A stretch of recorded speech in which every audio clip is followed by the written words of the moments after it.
તો આપણે મરચાંની પણ ઝીણા ઝીણા કાપી નાખીએ.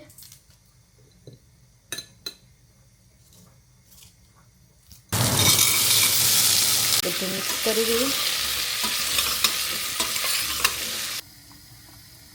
તેમાં આપણે મીઠું પણ નાખી દઈએ અને કુકર બંધ કરી દઈએ, બંને કુકરને. અને બધું પીસી. તો આપણું પાણીપુરી માટે બટેટાનું મિક્સ રેડી થઈ ગયું છે. કેમ કે મેં બટેટા બાફવાના આપણે મસાલા સાથે જ બધું મિક્સ કરી દીધું હતું. તો હવે આપણે નાખીશું અને હવે આપણે આમાં ઠંડુ પાણી નાખીશું. ખજૂરની ઇમલીની એ બધું ગાળી નાખીએ. હવે તપેલામાં ભરી લીધું છે રગડાને. અમે આવી ગયા છે અલ્ડીમાં શોપિંગ કરવા માટે. રાત છે અમે આવી ગયા છે ફ્રૂટ લઈને. આ બાજુ બીજી છે અમે આવ્યા છે આસડામાં, અને આસડામાં છે કપડાની ઓફર.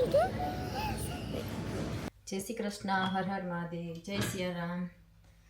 તો કેમ છો બધા? નવા બ્લોગમાં બધાનું સ્વાગત છે. અને આજે બનાવવાના છે પાણીપુરી. આપણી પાસે પૂરી તો રેડી છે, અને આજે પાણીપુરી માટે બધું બનાવવાનું છે. ચટણી, ગ્રીન ચટણી અને ઇમલી અને ખજૂરની ચટણી બનાવવાની છે. અને અહીંયા મારી પાસે છે ચણા થોડાક. તો ચણાનો આપણે રગડા બનાવવાનું છે, રગડો. તો તેને બાફવા માટે મૂકી દઈએ.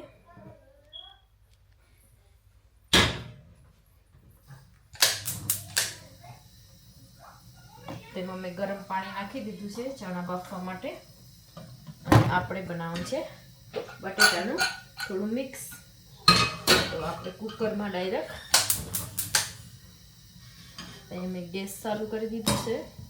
ત્યાં સુધીમાં બટેટા સોલી નાખીએ.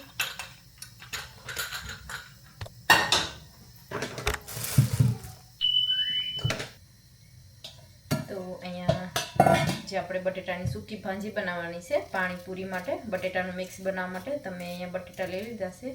તો આજે મેં નાઈફથી જ કાપું છું, કેમ કે થોડાક બટેટા ખરાબ છે, એટલે ફટાફટ જલ્દી થઈ જશે. આવું અંદરથી બહુ. તો અહીંયા બટેટા સોલાઈ ગયા છે. હવે આપણે એકદમ ઝીણા ઝીણા કાપી નાખીએ, એટલે તરત જલ્દી કુકરમાં થઈ જાય છે, કૂક થઈ જાય જલ્દી. તો અહીંયા મેં ઝીણા બટેટા રેડી થઈ ગયા છે. તો અહીંયા મેં લીધા છે 3 મરચાં તીખા.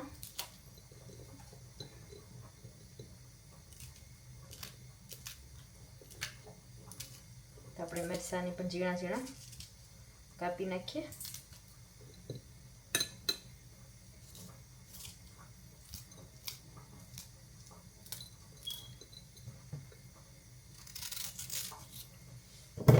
આપણે લીધું છે આદું.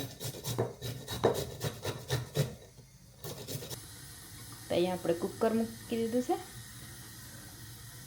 અને થોડુંક તેલ નાખી દીધું બટેટા વઘારવા માટે. તેલ ગરમ થઈ ગયું છે અને આપણે થોડીક રાઈ નાખી અને થોડુંક જીરું,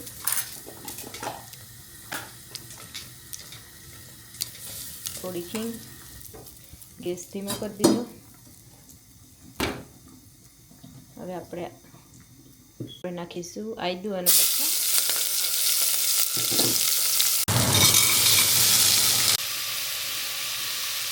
સ્વાદ અનુસાર મીઠું.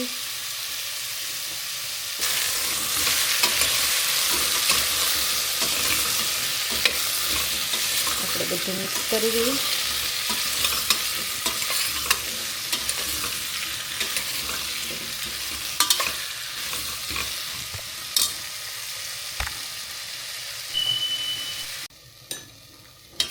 તો આમાં મેં 2 ચમચી જેટલું પાણી નાખ્યું છે, નીચે દેખાય છે. અને તેને આપણે ધીમા ગેસ પર એકદમ રહેવા દઈશું, એટલે દાજે પણ નહીં, અને બફાવા દઈશું. લીલી નાખી છે ખટાશ માટે. અને આપણે થોડીક એમાં હળદર પણ નાખી દઈએ. થોડીક હળદર નાખી અને થોડુંક ધાણા જીરું પાવડર. તેમાં આપણે મીઠું પણ નાખી દઈએ અને કુકર બંધ કરી દઈએ, બંને કુકરને. તો હવે બનાવવાનું છે આંબલી અને ખજૂરની ચટણી. તો અહીંયા આંબલી લઈ લીધી છે અને અહીંયા ખજૂર, જે સ્પેશિયલ ચટણી બનાવવા માટે પેકેટ આવે છે. તો આ સ્પેશિયલ ચટણી બનાવવા માટેનું પેકેટ છે, બીજ કાઢીને તેના. આપણે આમાંથી હાફ યુઝ કરીશું.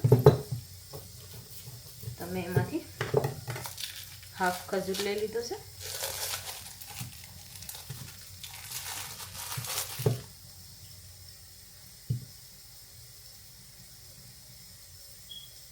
થોડુંક આમાં બ્લેક થઈ ગયો છે તો આંબલી અને ખજૂર અને આપણે આ સ્ટીલના તપેલામાં નાખી દઈએ.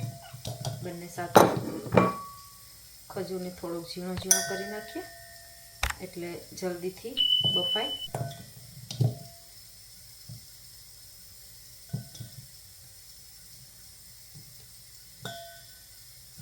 તેમાં બધું નખાઈ ગયું છે અને હવે આપણે પાણી નાખ્યું ગરમ.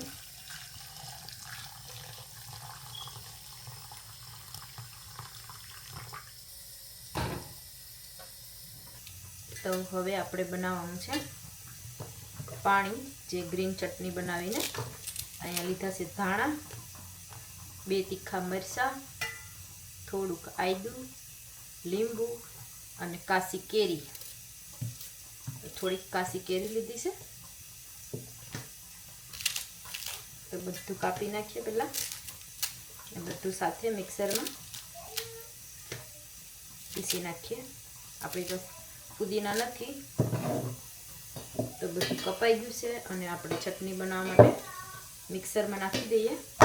અને આટલું લીંબુ છે અડધું, આપણે ઘટે તો પાછું હાફ નાખીશું.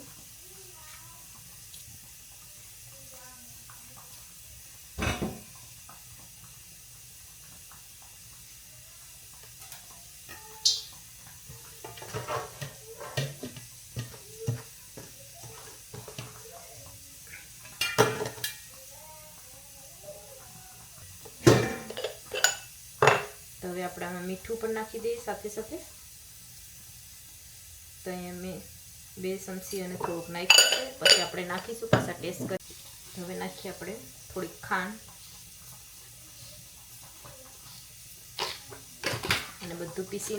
તો આપણું પાણીપુરી માટે બટેટાનું મિક્સ રેડી થઈ ગયું છે. કેમ કે મેં બટેટા બાફવાના આપણે મસાલા સાથે જ બધું મિક્સ કરી દીધું હતું. તો હવે આપણે લીલા ધાણા નાખી અને એકદમ મિક્સ કરી દઈએ. અને અહીંયા ગ્રીન પાણી પણ રેડી કરી નાખ્યું છે. તો આપણે તેમાં પહેલાં બરફ નાખવાની છે. તો અમારી પાસે બરફ છે એટલે પાણી ઠંડુ ઠંડુ રહે. તો અહીંયા છે પાણીપુરીનો મસાલો અને આ મિક્સરમાં મેં થોડી બરફ નાખી છે. અને હવે આપણે આમાં ઠંડુ પાણી, તો આમાં મેં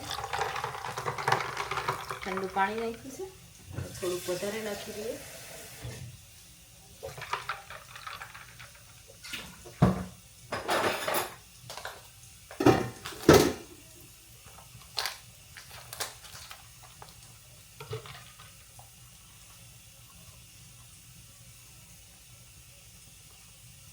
તો આપણે 2 ચમચી જેટલું પાણીપુરી મસાલો નાખ્યો છે. મિક્સ કરી દઈએ.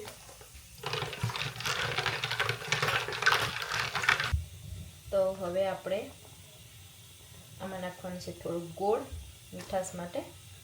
તો અહીં મેં થોડો ગોળ નાખ્યો છે. તો હવે નાખવાનું છે મીઠું. તો અહીંયા મેં લીધું છે પિંક સોલ્ટ.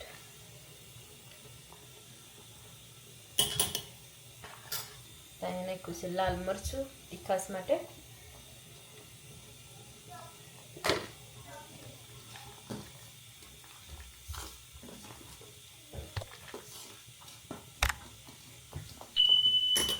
તો અહીંયા આપણી મીઠી ચટણી પણ રેડી થઈ ગઈ છે. તો મેં ધીરે ધીરે એમાં નાખી દઉં અને બધું પાણી આપણે જે ચટણીનું છે તે ગાળવાનું છે.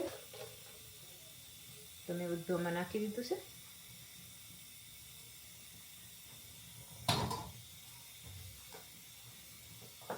આપણે ધીરે ધીરે બધું પાણી આમાં આ જે ચટણી બનાવી છે ખજૂરની ઇમલીની,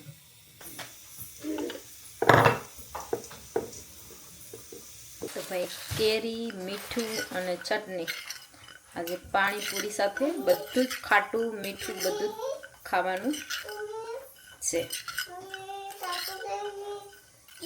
મિક્સ કરી દઈએ. પાણીપુરી માટે અહીંયા રગડો પણ ચણાનો રેડી થઈ ગયો છે. અહીંયા કંઈક આવી રીતે તપેલામાં ભરી લીધું છે. આ રગડા પૂરી માટે છે મીઠી ચટણી, ગ્રીન પાણી બનાવ્યું છે અને અહીંયા છે થોડી ગ્રીન ચટણી રાખી છે રગડામાં નાખવા માટે, અને અહીંયા છે કેરી અને મીઠું અને ચટણી સાથે, અને આ પાણીપુરીનું મિક્સ, અને આ પાણીપુરી ખાવા માટે વાટકા સાસ્તીવે પાણીપુરી ફોડીને રેડી રાખી છે, અને અહીંયા બધું મસાલો અને બધા રેડી છે. પેપર પાથરીને આવી ગયા છે હલ્દીમાં શોપિંગ કરવા માટે રાતથી. અહીંયા વાગ્યા છે 8:30 જેવું થયું છે અને ફ્રૂટ લેવાનું છે. આ ધ્યાન છે, હાવ ગરમ વેધર છે, ગરમ ગરમ પવન આવે છે. ભાઈ આપણે આવી ગયા છે હલ્દીમાં શોપિંગ કરવા માટે. એન્ટ્રી થઈ ગઈ છે અહીંયા.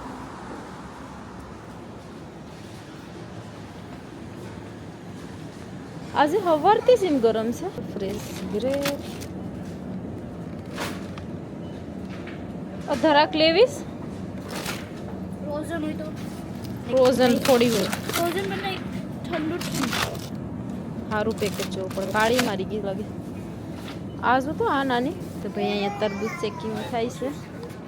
હે સારું હોય લઈજો, ખોટું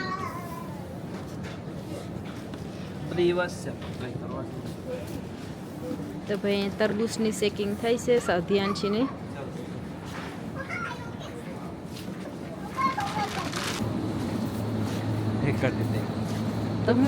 સુટેલી માથામાં સુટલી વેણી છે તો ધ્યાનથી હવે મોટી થઈ ગઈ છે એટલે તો સડીને ઊભે ધક્કો મારવાનો છે કે સડવાનું છે. અટોરી મૂકીને ભાગી ગઈ.